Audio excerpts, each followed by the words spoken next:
everyone! Thanks for joining me for exploring some culinary history videos that we've been making for you. Today, we're going to be making a recipe from 1939. It's called Orange Cranberry Relish. It's a simple recipe from the Pantry Shelf Cookbook from our museum's collection. It was submitted by a woman named Marjorie T. Clark, and it's a community cookbook, and she also has another recipe in the same cookbook for rhubarb and onion pickle. Sounds interesting. Once my rhubarb plant is producing something again, I will have to try that one too. To make this orange cranberry relish, you need 1 large orange, 1 pound of cranberries, and 1 1/4 cups sugar. Like a lot of historic recipes, the directions are sparse. It says, put fruit through the mincer, then mix with the sugar and bottle. Okay, so do we assume that this, like other relishes, are heated before bottling? I'm trying to imagine just sugary cranberries and orange mixed together, and it doesn't quite sound like relish to me. Let's head to the stove and try it out. So make sure you wash your orange and all of your fruit really well.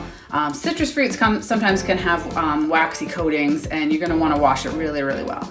So some people like to juice the citrus fruit before they start mincing, just so it's not left all over your cutting board. So you can just squeeze the orange if you like into the pan. It doesn't matter if it's sieved at all, because you're gonna want it nice and chunky anyways. If you have any seeds, this is the stage to take them out. And then once you're ready, add the minced orange and this juice to the pot. You're gonna wanna make sure that as much of the juice gets in the pot as possible. After washing and picking over the cranberries, put them in the pot as well. Ooh. This is where you're going to want to heat it up for a little bit, and then once the cranberries start to pop, stir in the sugar and stir over the heat until the sugar dissolves and the relish starts to thicken.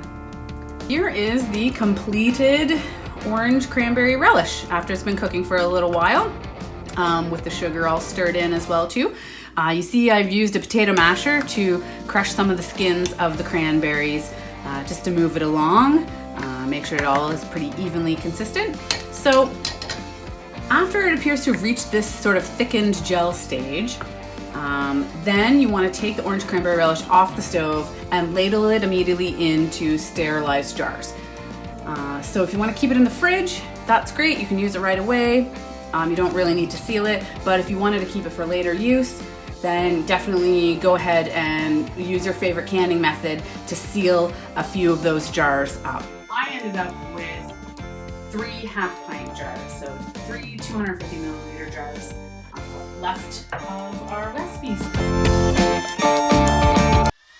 Wait a minute. Was this what Marjorie T. Clark had envisioned with her orange cranberry relish recipe? It's tasty, let me tell you. You can spread it on toast like jam.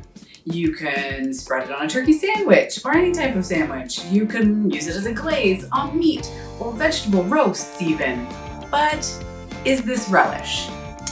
I pulled out the huge dictionary to consult what a relish is. It says, a condiment eaten with plainer food to add flavor, especially a sauce made with pickled, chopped vegetables. The difficulty in this recipe is the fact that it uses fruit and sugar, not vegetables and vinegar, like most relishes do. So, have I done this historic recipe wrong? I think perhaps heating it was an error. I found a little food chopper. So we're gonna try that out and mince it, keep it raw, and see if this maybe is a little more accurate to an orange cranberry relish that Marjorie T. Clark had envisioned.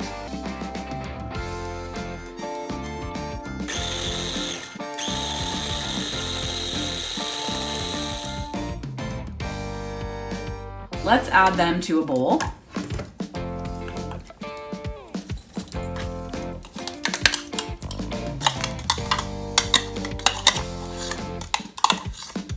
I guess you can determine how fine you like the mince of your own relish.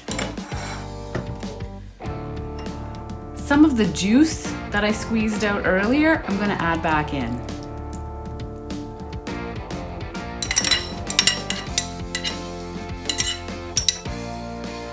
Now, the oranges, cranberries, and I've reduced this recipe a smaller amount just because of the amount of cranberries and oranges that I had left. So this is 1/4 of the entire recipe that you see here in this bowl.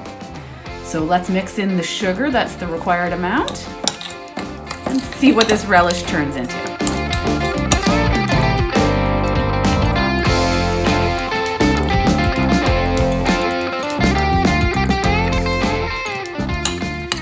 Well, the sugar's sufficiently mixed in. It looks quite a bit different than the cooked version that we made earlier, but it definitely, to me, looks a little more like relish. It's definitely got a chunkier consistency. It will have quite a bit of a different taste being raw, but it's still gonna be pretty sweet with that sugar added in. And perhaps this is a little more accurate to the original recipe. Thanks for joining me to make another historic recipe today. If you tried it out and loved it, let us know. Or if you have a similar recipe that uses a different method, share that too with us. Check out more virtual resources at woodstockmuseum.ca. Thanks for watching, and I hope to see you again soon. A taste of history.